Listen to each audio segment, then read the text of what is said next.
Women do too much. Way too much. I do too much.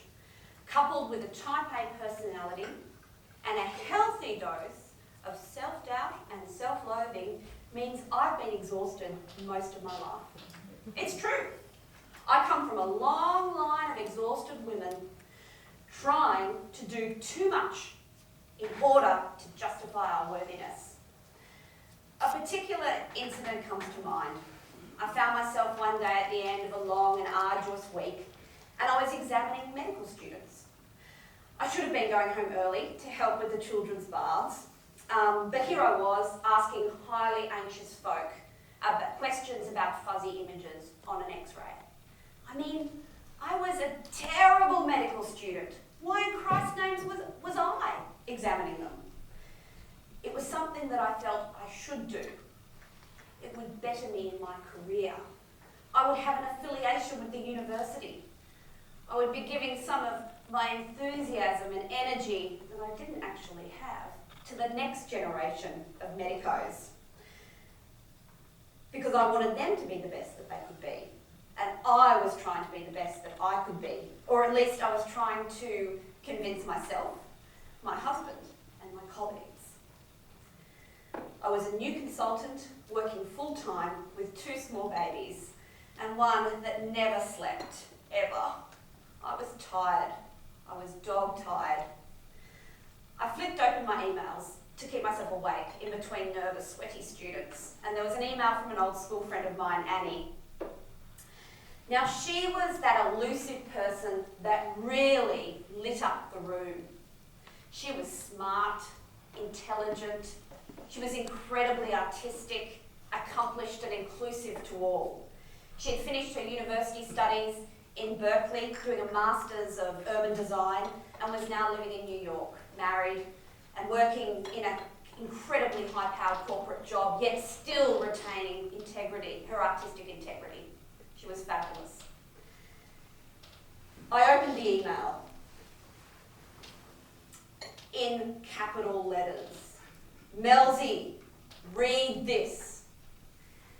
She'd attached an article, and I looked at the title. Women can have everything, just not at the same time. It was like an epiphany. Here I was, desperately trying to do everything at once, trying so hard to be the best I could be, when actually I wasn't really present in anything I was doing, especially in the raising of my children. I had seen my mother be a brilliant homemaker, keep our family together, host fabulous dinner parties, spin wool, make a garden from anything and nothing and work. I had been to a school and been taught by women and told that women should and can do everything. I had been to university. I'd made new friends. I'd been in reviews. I'd drunk way too much.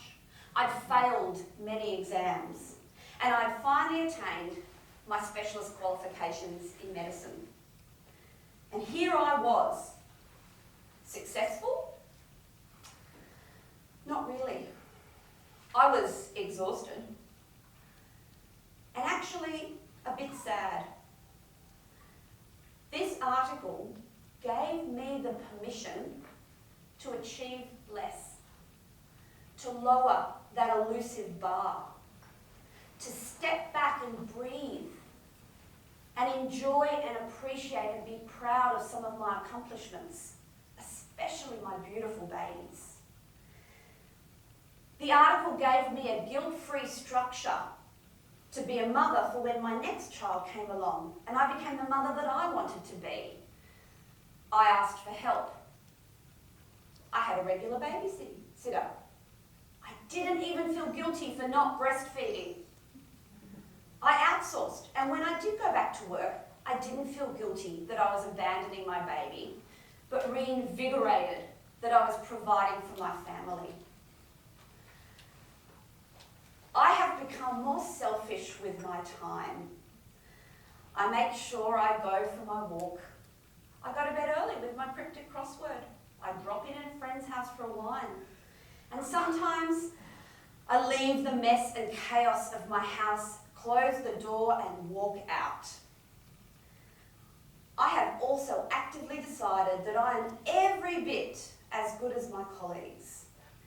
And the relief of being so self-critical, of not being so self-critical, is disarmingly addictive. And surprisingly, this has made me more open to ask for help, both professionally and personally, and I can identify those who are struggling and assist them. And I have now, in this crazy life, found my own tribe. And I'm a paid-up member, card-carrying member of the EWA, which is the Exhausted Women's Association.